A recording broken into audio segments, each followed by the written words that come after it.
Hey, I'm Plus Infinite, and today I'd like to show you my new Superheavy Super Quant deck profile and combos, fully playable in the TCG. Let's check it out.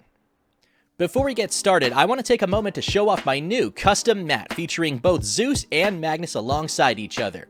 I'd also like to take a moment to show off my new custom field center featuring ELPHNT and Magnus as they appear on Super Quanto Union Magna formation. And if you'd like to get either of these for yourself, then check out the links down below for more information. Thank you so much for your support. Now back to the video. If you haven't seen my Master Duel profile showing off this deck, then I recommend you check it out here. For now, I'll give you a brief overview of the synergy between these two strategies.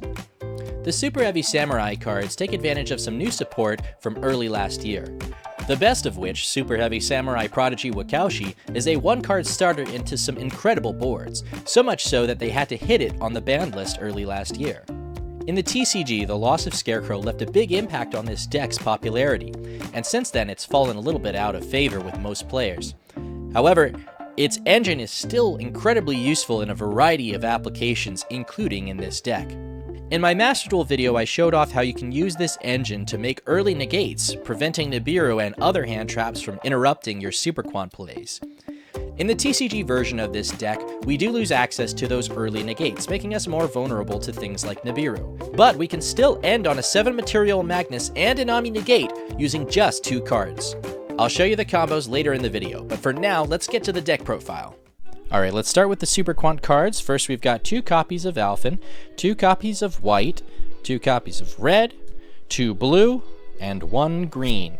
These ratios are pretty much the same as the Super Quant purely build that you've seen on my channel. I've determined that this is really all you need in a hybrid deck like this. You could obviously go up to more in a pure variant, but in this version you really only need to cycle white and red and blue. You don't need more than 1 green, but you do want it at least at 1. 2 ELPHNT is fine because we're playing 2 Diviner the Herald with Trias Hierarchia. Now, I would ideally want to go up to 3, but I'm trying to keep the deck at 40 cards. I also understand that this is not the most budget-friendly card, unfortunately, due to Voiceless Voice, so if you wanted to cut it, you could instead play a 3rd copy of ELPHNT and Foolish Burial instead, and then use the last spot for some non-engine. Now, here we've also got the Field Spell, and 3 copies of E-Telly to round off this section. You don't want to play too many spells and traps due to the restriction on some of the best super heavy cards, but with E-Telly, you can make some amazing 2-card combos, including E-Telly with Diviner, or ELPHNT, or White Layer, or Field Spell, even if you don't see any of the super heavy cards. So I consider it a must to play. That's it for the Super Quant line. Now let's look at the super heavy cards. First off, we've got 3 Motorbike. This will search any super heavy card. 3 Wakaushi, the card you want to search. 2 Benkei, because you want to have 1 in the deck at all times. And 1 Soul Piercer to loop and get the Grave effect. For engine requirements, we've got Peacemaker, Scales, and Soul Gaia Booster. These are going to be very helpful. We also play Gearbox and Tunneler. These are extra bodies, and Tunneler is a draw 2 Pot of Avarice type effect. And finally, Regulus to round out the super heavy cards. Alright, we've only got 9 spots left in the main deck, and with no access to powerful spell and trap cards, we have to maximize the amount of value that we get out of these 9 cards. I've chosen to play some of the most unexpected hand traps that have powerful applications in this current fire-based meta. For my first hand trap, I've chosen Seravis.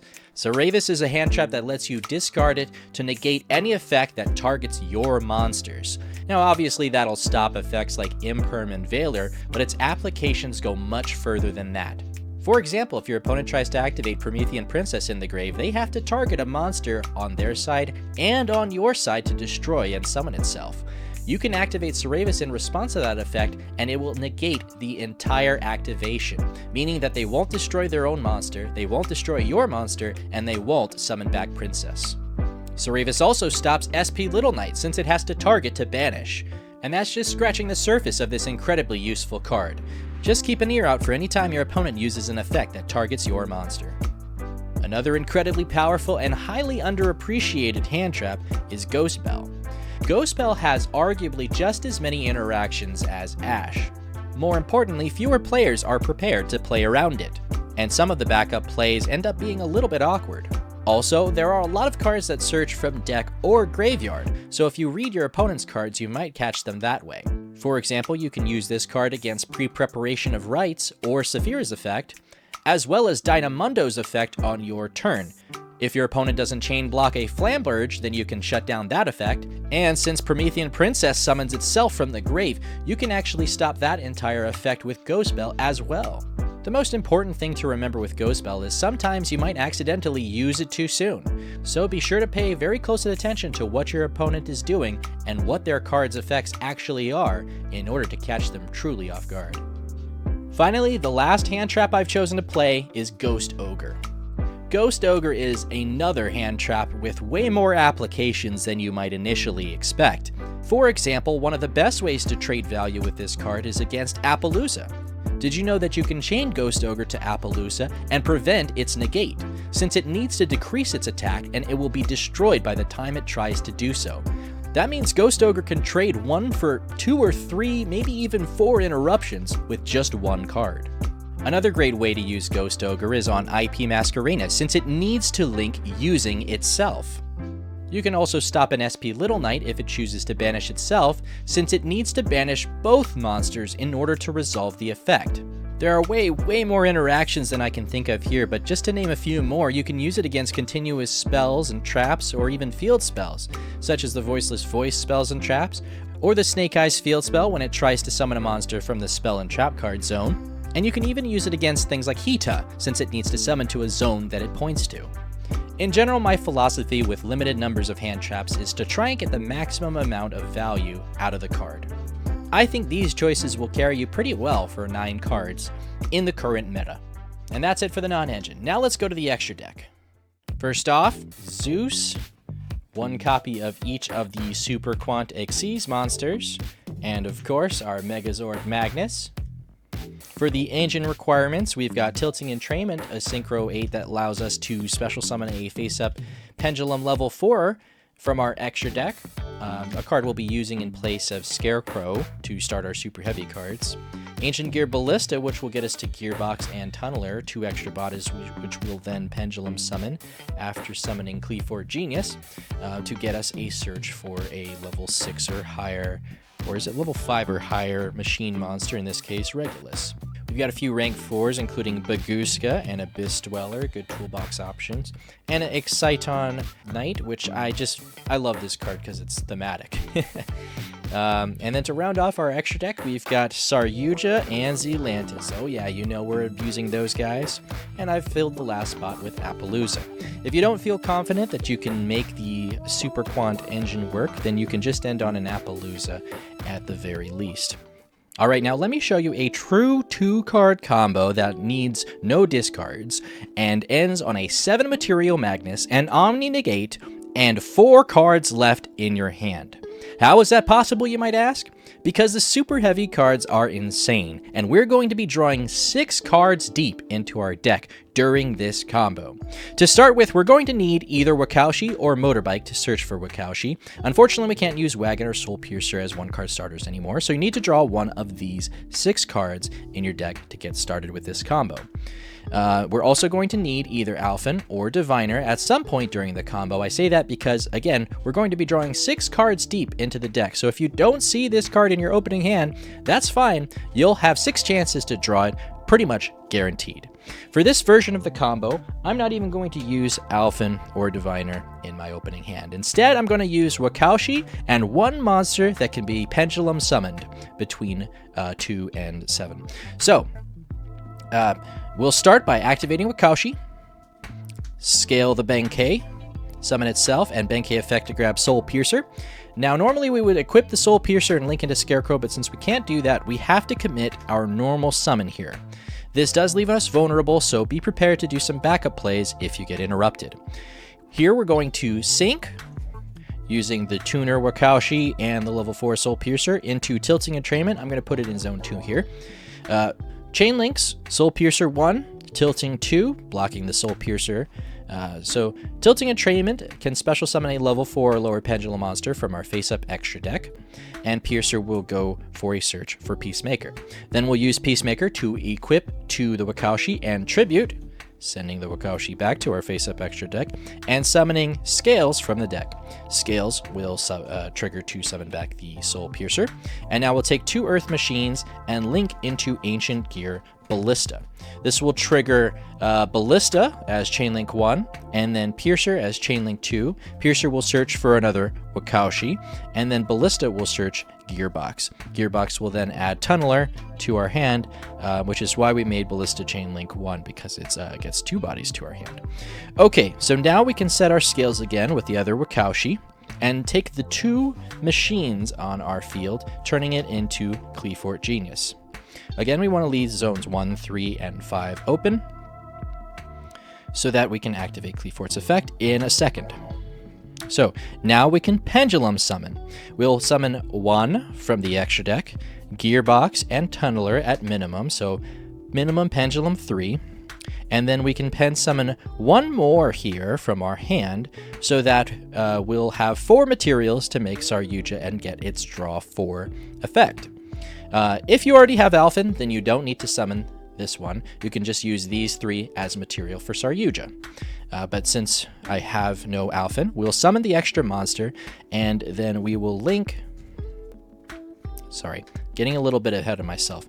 We Pendulum Summon, and then trigger Qliphort Genius's effect to grab Regulus to our hand. Now we can link for either 3 materials or 4 materials, in this case 4 for Saryuja. And I'm doing that first here because I want to get the attack boost with Regulus when I summon Regulus to the zone that Saryuja points to. Then it'll be 3100 attack, and it stays even when Saryuja leaves the field. So Saryuja will let us draw 4 and put 3 back. So I'm going to draw 4 here, and we're looking for ELPHNT or Diviner. And so I've got ELPHNT, and we'll put 3 cards back on the bottom of our deck. If we did not see ELPHNT at that point, then we have a draw 2 in the graveyard in the form of Tunneler, who will shuffle 4 and 5 Earth Machines back into our deck by banishing itself. So I'll put 3 from my extra deck, and then 2 back into the main deck, and then we will draw 2. So we'll have those cards over here. Okay, so draw 6 is pretty amazing, right? We're going to activate Regulus now to summon, and then equip itself with Soul Piercer, and then we'll get the boost off of Saryuja, so now it's 3100 attack. At this point, it's too late to use Nibiru. If our opponent had it, they had it. Again, insulation from Nibiru is one of the things, unfortunately, we lose in the TCG. But now that we have Regulus out, we can be a little bit more bold. We're going to activate Saryuja's other effect now, since it was linked with 3 or more materials. As long as you link it with 3, you can special summon a monster from your hand. In this case, I'm going to summon out ELPHNT, which we just drew. So now we can activate ELPHNT's effect, tributing itself, and reveal 3 Super Quants, red, white, and blue. Now, it doesn't matter which one is summoned. Even though it is random off of ELPHNT, the results are always white and blue on field.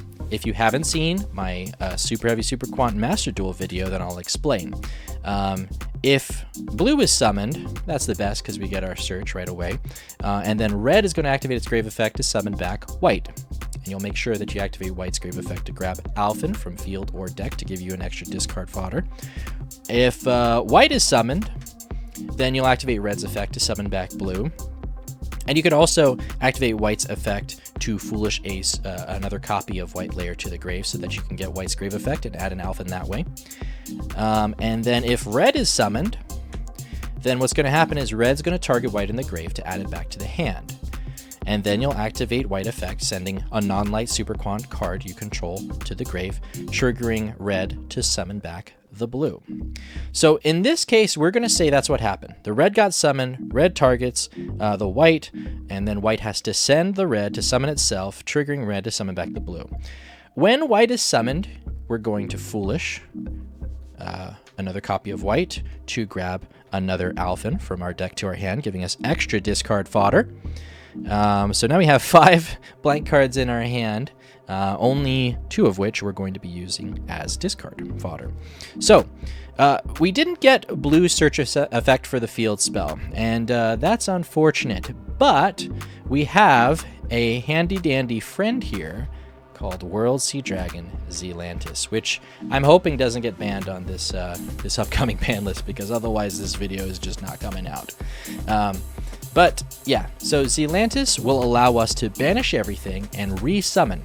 Normally we would have access to Baron to destroy the Soul Piercer, but because Zealantis is going to banish everything and summon itself, we'll lose the Soul Piercer to the grave here, and then we can summon everything back in whatever positions we want, triggering 2 effects, the Soul Piercer and the blue. I'll make blue Chainlink 1 since it gets the field spell, it's much more important, and then Piercer Chainlink 2. Piercer will go for Soul Gaia booster, and then blue will get us to the field spell. Now, regardless of whether or not you need to activate blue's effect, you should still Zealantis banish everything to get the Regulus free from the Soul Piercer. That will give you the search for the Soul Gaia booster. So no matter what happens, make sure you go into Zealantis and banish everything. Okay, so now we have our field spell. We can activate the field spell, and we can start making mechs. So I'll pitch ELPHNT, and then target the white, and make it into the white mech. Then I'll pitch another card in our hand. Well, let's just say this one here. We've got 5 to choose from, so just pick the one you like the least. And then we're going to make another mech. Now, it's very important that we make the second mech here in the extra monster zone, so that we can clear up a zone to summon Soul Gaia Booster to in a second. So now we activate Soul Gaia Booster, equipping itself to the Super Heavy, and then since we have no spells and traps in grave, we can summon itself. Then we'll be able to overlay to make the rank 4. And now look at that. We've got 3 Super Quant mechs on field. We'll send the field spell, target all 3, and make Magnus in our final zone, attaching all of them as material. That gives him 7 materials and all his effects live. And there you go. And we still have 4 cards left in our hand. How do you like that? Alright, that's it for the deck profile. Thanks so much for watching to the end of the video. If you haven't already, please consider subscribing. I've got so much more content planned. I think I have like 7 videos planned. It's crazy. So stay tuned for more Super Quant content on the way. And leave a comment down below letting me know what you think of this deck. It's been a real fun project for me to try and bring the Super Heavies back into the TCG after Scarecrow got banned. And I have a lot more planned with the Super Heavy engine, so stay tuned for that. If you can't wait for my next video, then I recommend hopping in our Discord, our Super Quant Discord, which I'll leave a link down below, where you can discuss with other Super Quant fans all the crazy deck build variations that we've been working on. We've got a lot going on. And yeah, also, you might want to follow me on Twitch. I'm going to be doing a 500 subscribers celebration in the near future, so look forward to that. Thank you so much for all your support, and until next time, I've been Plus Infinite. Thank you so much for watching. Stay cool, take care, and have a good rest of your day. Hello, viewers. It's me, Super Quantum Fairy ELPHNT. You're watching Plus Infinite. Subscribe for more Super Quantum content. Ay, ay, ay, ay, ay.